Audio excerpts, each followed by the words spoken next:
In its heyday, the CBS show Two Broke Girls was an extremely popular sitcom, though it definitely had a penchant for courting controversy. When the show debuted, The New Yorker's Emily Nussbaum wrote that, "There's plenty to dislike about Two Broke Girls, especially the ensemble, which is conceived in terms so racist it is less offensive than baffling." Suffice to say, this sitcom was hardly a critical darling, but it did manage to bring in millions of viewers each week. But the alleged racism and stereotypes aren't why Two Broke Girls was ultimately canceled. It sounds like the real reason the show ended had everything to do with the bottom line.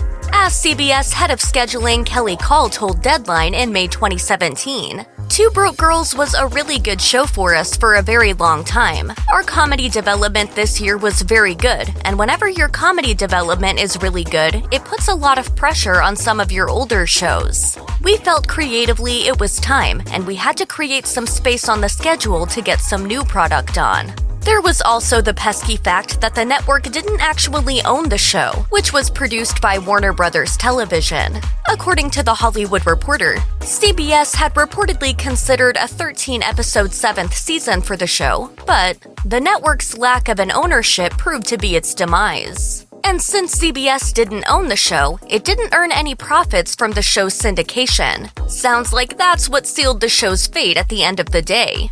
In the episode that turned out to be the series finale, Kat Dennings' character Max gets engaged to Randy, played by Ed Quinn. There's also a biopic being made that's all about Caroline's life. Whether or not you thought this was a satisfying conclusion to the series, it sounds like the writers and producers had a lot more in mind for the comedy series. Talking to TV Line in April 2017, executive producer and co-showrunner Michelle Nader said, "This is not the end for these girls. We're not finished and we don't want to be finished, and I don't think the audience is finished. Obviously, there's no guarantee that we will be back, but we did not write the episode as a series finale. Had the show gotten a 7th season, there would have been plenty of surprises in store. For one thing, Cher was reportedly in talks to play Max's mom, according to TV Line. Now that we've learned this little morsel, we've fallen madly in love with the idea." Snap out of it! Dennings knows that fans wanted more from the show too. In November 2017, the actress told Yahoo Entertainment that she'd consider playing the role again. As she put it, "We didn't get to see Max and Randy's real wedding, which I think would have been cool. Maybe one day we'll wrap it all up with a 2-hour special where we see all of these things happen. I would love that. I think the people that watched the show for so many years deserve some closure, and I would love to give that to them." But without a few tweaks to the formula, what would a reunion even look like these days? After all, a lot of the characters were basically stereotypes at the end of the day. Take Caroline and Max's boss Han, for example. As The Guardian writes, "Short, asexual, and work-obsessed, Lee is ridiculed for his broken English and failing to get US culture." And then there's the restaurant cook Oleg, an Eastern European character. As The Hollywood Reporter pointed out in 2011, his only role was to be lecherous and onerous. When asked about the show's reliance on stereotypes in 2012, creator Michael Patrick King cited his sexuality as a defense. As Entertainment Weekly reports, he said, "I'm gay. I'm putting in gay stereotypes every week. I don't find any of it offensive, any of it. I find it comic to take everybody down." Fire! Fire! I smell fire! Don't just stand there, do something! Check out one of our newest videos right here. Plus, even more Nicki Swift videos about your favorite shows are coming soon. Subscribe to our YouTube channel and hit the bell so you don't miss a single one.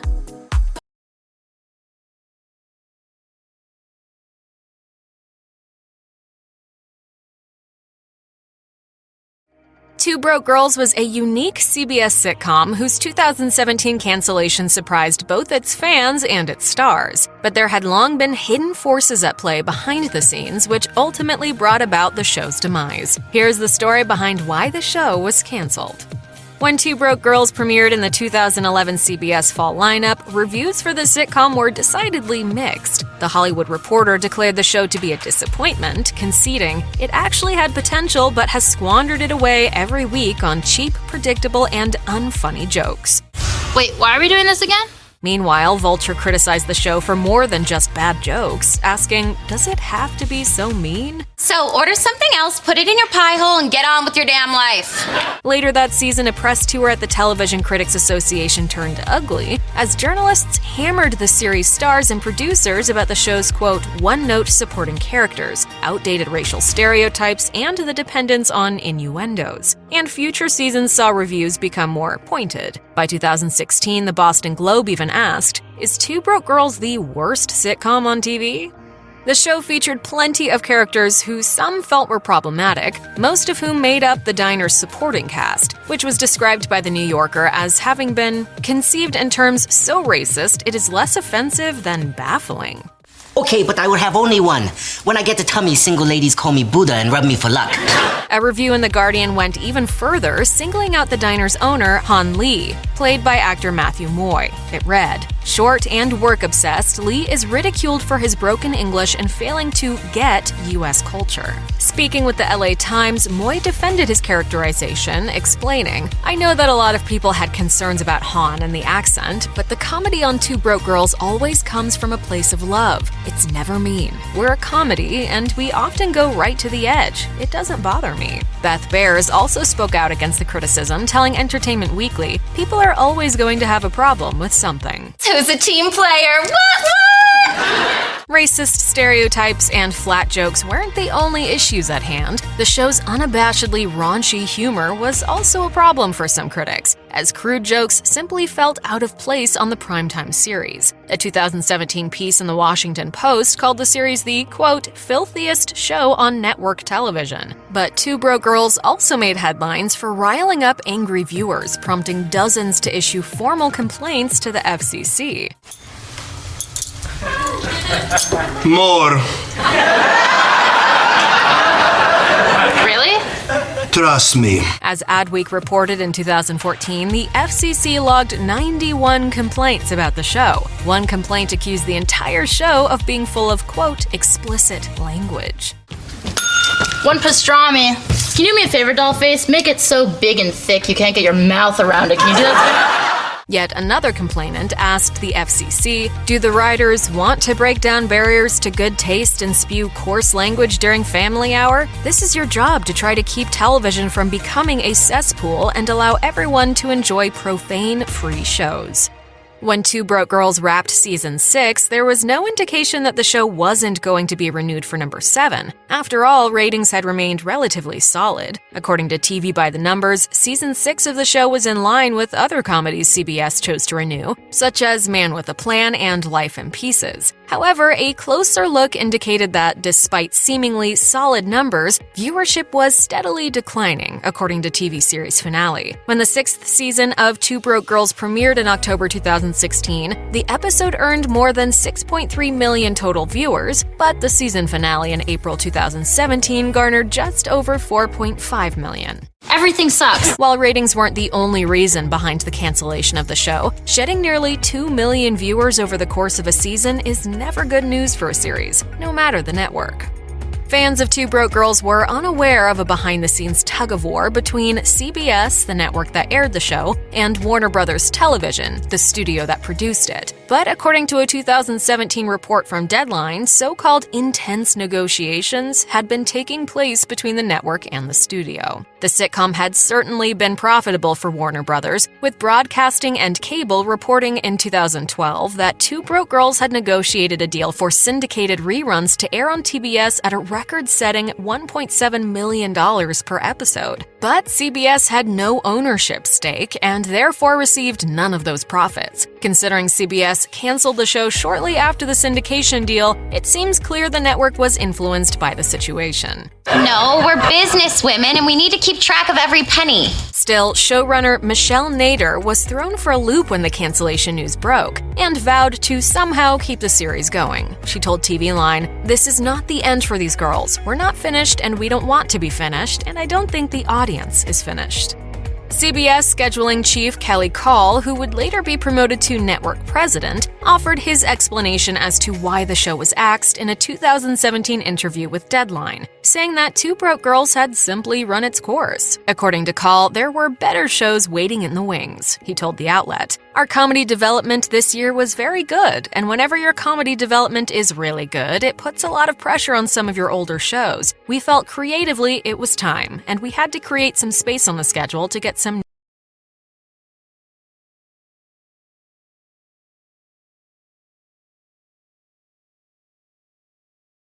Fine work, Detective. Testament to what can be achieved when you dress appropriately. Let's pound it out.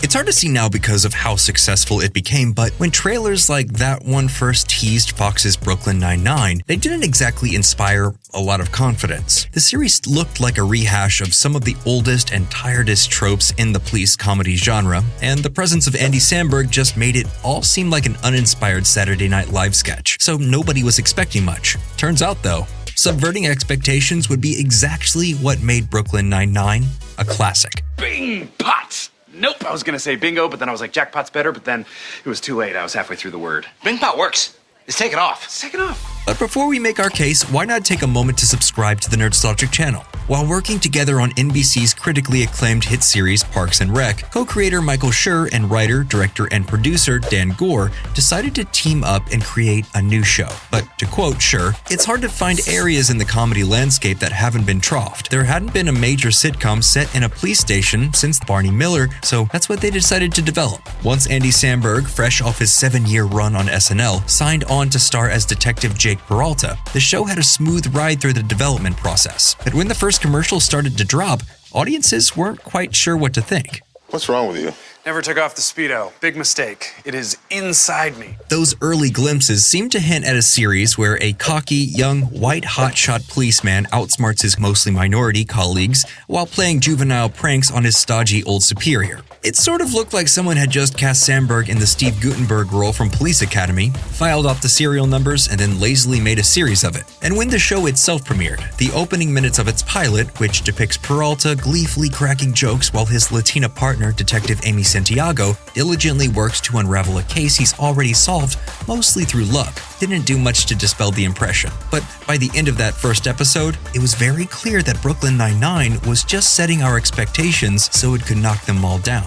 In fact, the show would quickly come to be known for deliberately and cleverly subverting widely held expectations of sitcoms and cop stories, as well as the racial stereotypes and traditional notions of masculinity those stories usually rest on.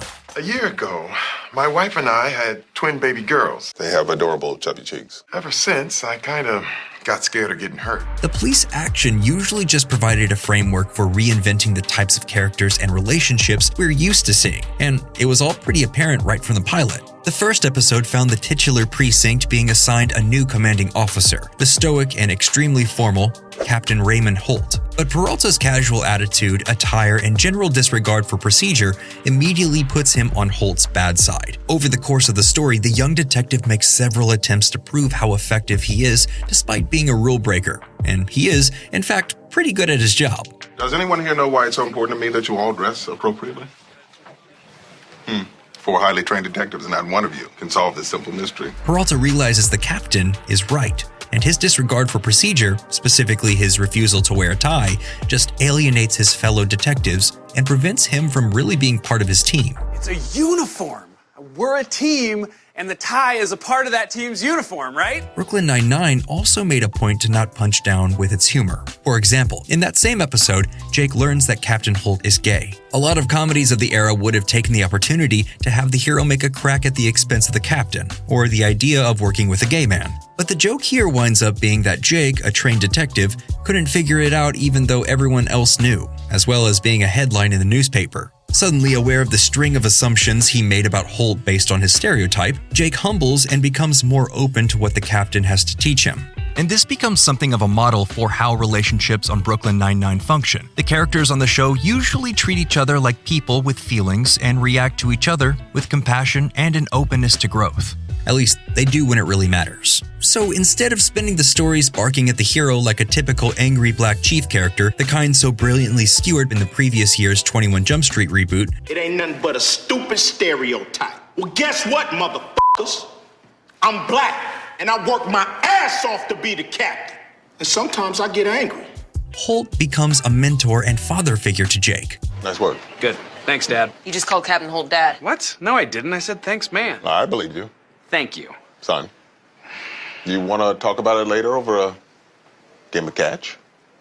I'd like that. He's even there to tell Jake he's proud of him after Jake comes to terms how terrible his real father was in the emotional second season episode, Captain Peralta. And Holt is far from being the only typically stereotypical character in the ensemble to be so fully realized. Detective Rosa Diaz is held out as the usual tight-lipped, tough-as-nails cop. Don't smile, I'm still mad at you. I thought we were having a moment. Moment's over, shut up. But has a hidden sensitive side that opens the door to some surprisingly deep relationships. I've only had Arlo for a day and a half. But if anything happened to him, I would kill everyone in this room and then myself. Rosa is slowly revealed to be a doting friend to Jake, who in turn is there to support her when she comes out as bisexual to her parents in the season 5 episode, Game Night. The confession doesn't go over well, but Jake is there for his longtime friend regardless. I'm bisexual. There's no such thing as being bisexual. Yes, there is. I know there is because that's who I am. Similarly, despite his intimidating physique, Sergeant Terry Jeffords is depicted as a big-hearted family man and a true friend to Jake when he really needs one. His sweet nature makes it especially painful when he's racially profiled by another cop in the season 4 episode Moo Moo. And even though Holt initially counsels him not to report the incident, the whole squad unequivocally supports him. Jake and Amy even find themselves trying to explain racism to his daughters in one of the whole series' most affecting scenes. A cop did a bad thing and tried to get your daddy in trouble. Because Daddy's black? Yeah, That's scary.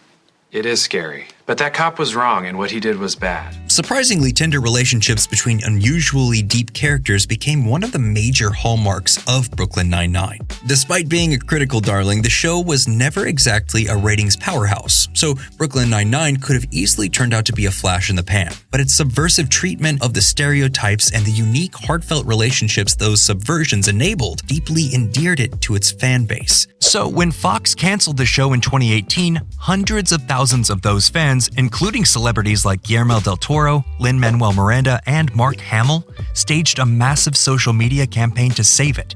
Campaigns like that don't always work, but this one did, and NBC picked up the show for another season. Then Chairman Robert Greenblatt even publicly expressed regret that the network had allowed the series to slip away to Fox in the first place. Brooklyn Nine-Nine would ultimately be renewed twice more, finally ending in a shortened 8th season in 2021. The one thing you couldn't figure out was how to grow up. Well,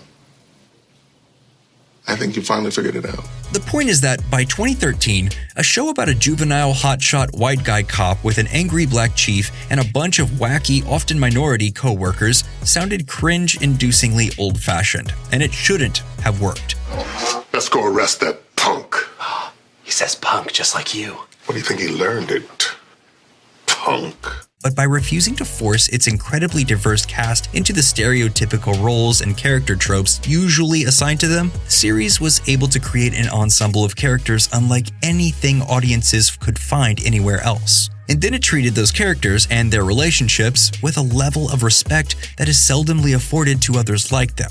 That meant Brooklyn Nine-Nine could teach its audience important real-world lessons in today's world while getting a laugh. Bing pot! So what do you think? Were you a fan of Brooklyn Nine-Nine from the start? And if so, were you surprised when it turned out to be so good? Let us know in the comments below, and if you enjoyed this video, you'll definitely find others you like if you check out the rest of the channel. As always, thank you for subscribing to Nerdstalgic.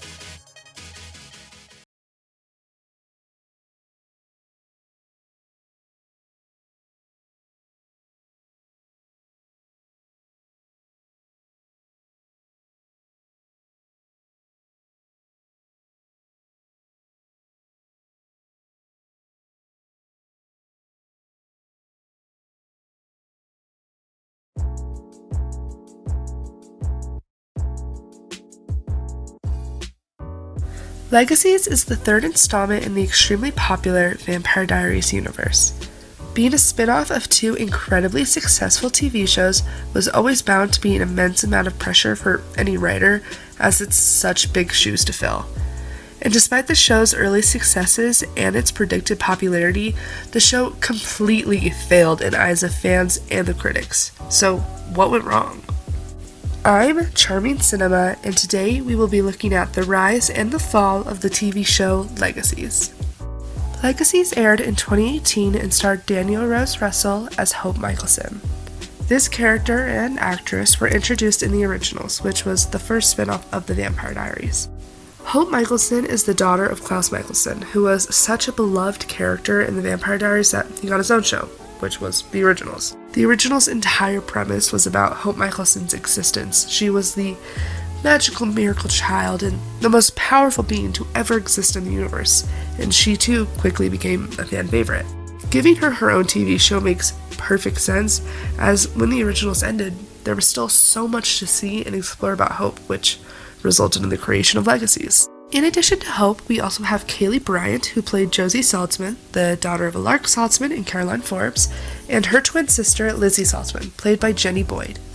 The other two main characters, who would later become one of the most criticized aspects of the show, include Landon Kirby, played by Arya, and I'm so sorry I don't know his last name and I don't want to butcher it, so I'm not even going to try, and Alark Saltzman, played by Brett Matthews. The show's premise is the new generation of characters we had grown to love learn how to covet their supernatural abilities at the Salvatore School for the Young and the Gifted. Think dark academia reminiscent of Harry Potter.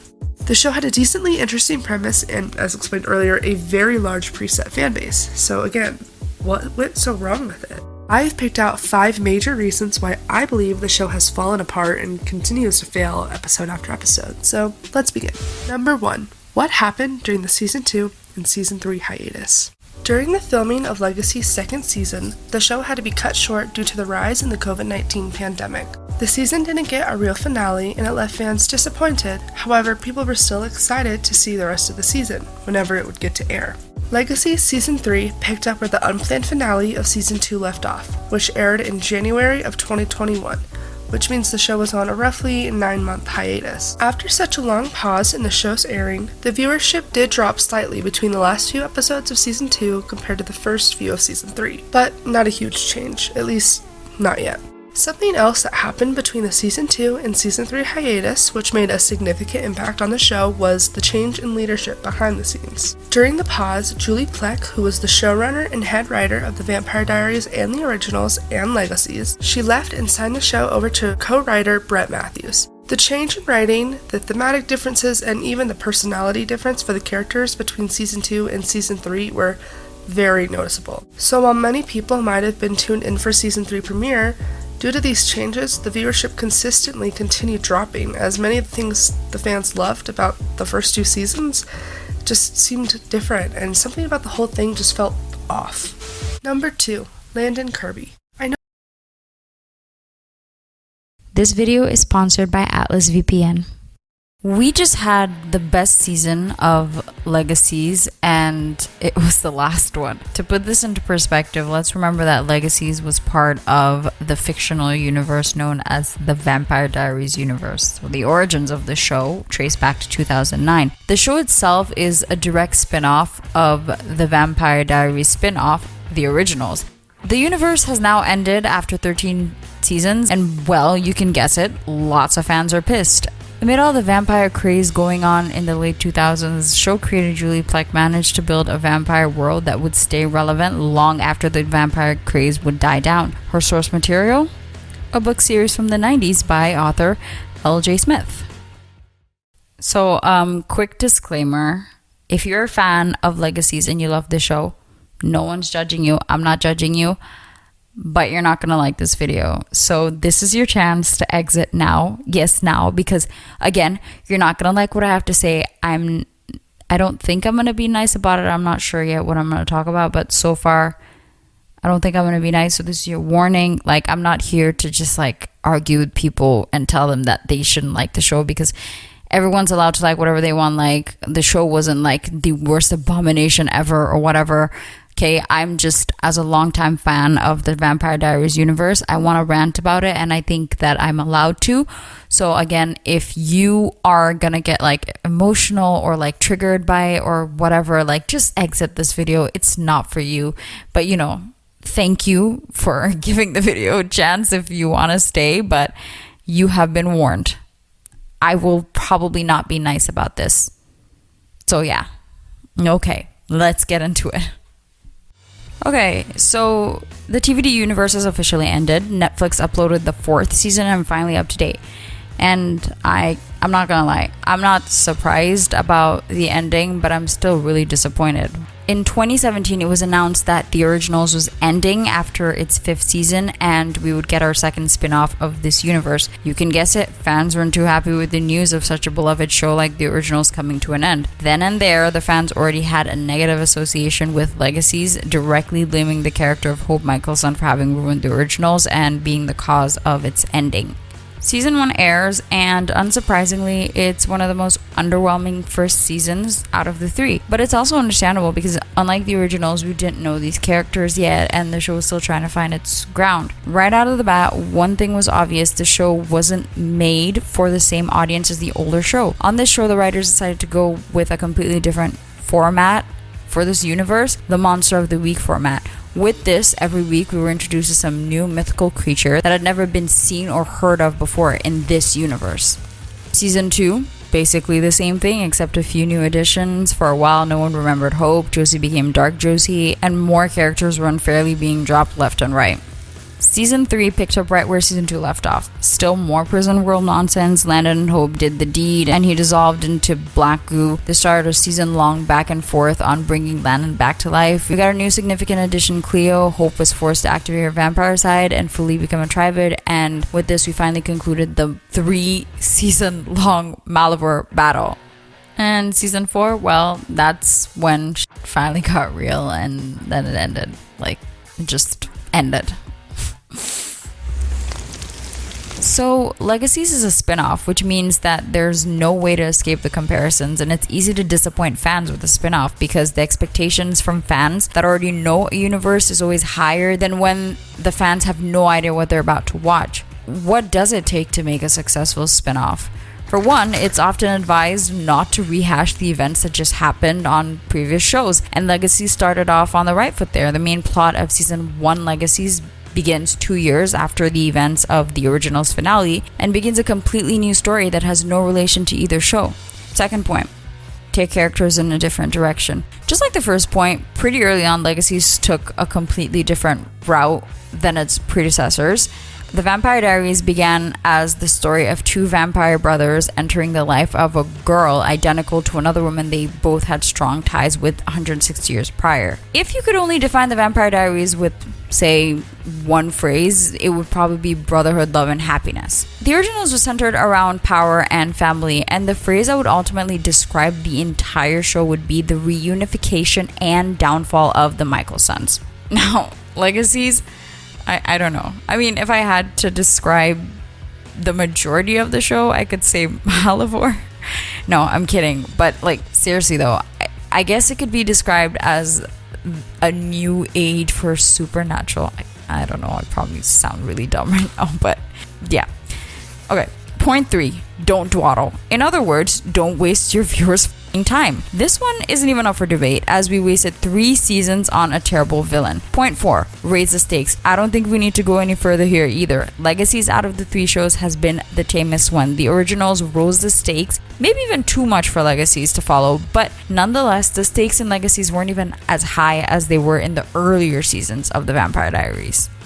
There are many points similar to this that you could look at and compare the 2 shows to understand what makes a good spin-off. On paper, when you look at Legacies, sure, it's not the model example of a flawless spin-off, but it does follow some key points that should have given it strong basis to stand on. Now, if you've watched the show, you know that in terms of being a quote-unquote good spin-off, it failed.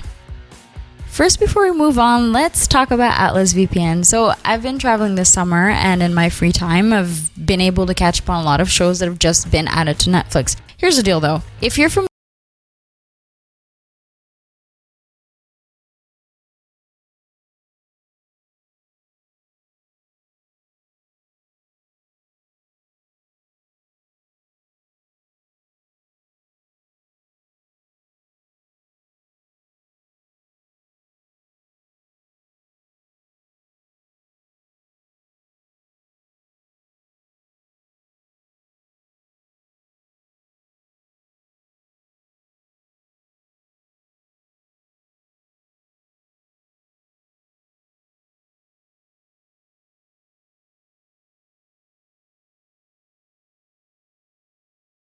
Apple TV's Foundation is an epic sci-fi story spanning several centuries based off the 1951 trilogy by Isaac Asimov. The premise is somewhat simple. A brilliant mathematician by the name of Harry Seldon has created a mathematical equation that can predict the future, and this future does not look good. According to Harry, if humanity fails to make drastic changes, it will endure 30,000 years of war and destruction. This doesn't sit well with the current ruler of the Empire, who believes Harry's claims to be treasonous and an affront to his power. This is Brother Day, also known as the Emperor. He's a member of what is known as the Genetic Dynasty, a long line of clones that have held on to power for over 400 years. When one of them gets old, they pass power on to a younger copy, so at any one time there are at least 3 emperors of varying ages: Brother Dawn, Brother Day, and Brother Dusk. Absolute power is consolidated through Brother Day. They're based off of the first emperor, known as Cleon I, and this ensures the empire is ruled by a constant and consistent hand. But this also has its downsides. At the end of episode 1, a group of insurgents blow up the Starbridge, a massive tower that transports people from space to the planet Trantor's surface. Planet Trantor is the Empire's home planet. This attack causes 100 million deaths and only emboldens the Emperor to take action against Harry, who sees the attack as the first of many catastrophes to befall humanity in the upcoming Age of Darkness. But Brother Day is smart. Instead of executing Harry, he decides to exile him to a planet on the outer reaches known as Terminus. His intention is to let him continue his work, and should Harry's predictions come true, use it to further increase his power. What greater weapon for an emperor than a formula that can predict the future? This mathematical equation is part of what is called psychohistory. Psychohistory is a predictive model designed to forecast the behavior of very large populations. So Harry is tasked with starting a colony on Terminus and establishing what is known as the Foundation. The thinking here is that when civilization crumbles, as he has predicted, humanity will need something to build on. Rather than start from nothing, they'll have a foundation, a giant encyclopedia of sorts containing all of humanity's greatest achievements and technologies. He says that with a successful foundation, this Age of Darkness can be reduced from 30,000 years to 1,000. For the Emperor, exiling Harry is a win-win. If it turns out Harry's predictions are rubbish, he's already exiled. If it turns out they're true, he can use it to further bolster his own power. In episode 2, while en route to Terminus, Harry Seldon is killed by his adopted son, Raish. But unbeknownst to the crew, this is all an elaborate plan for something far greater, a plan that will see the overthrow of the Empire and the end of its tyrannical rule. This leads us to the events of the season's final episode, which starts with Harry's casket being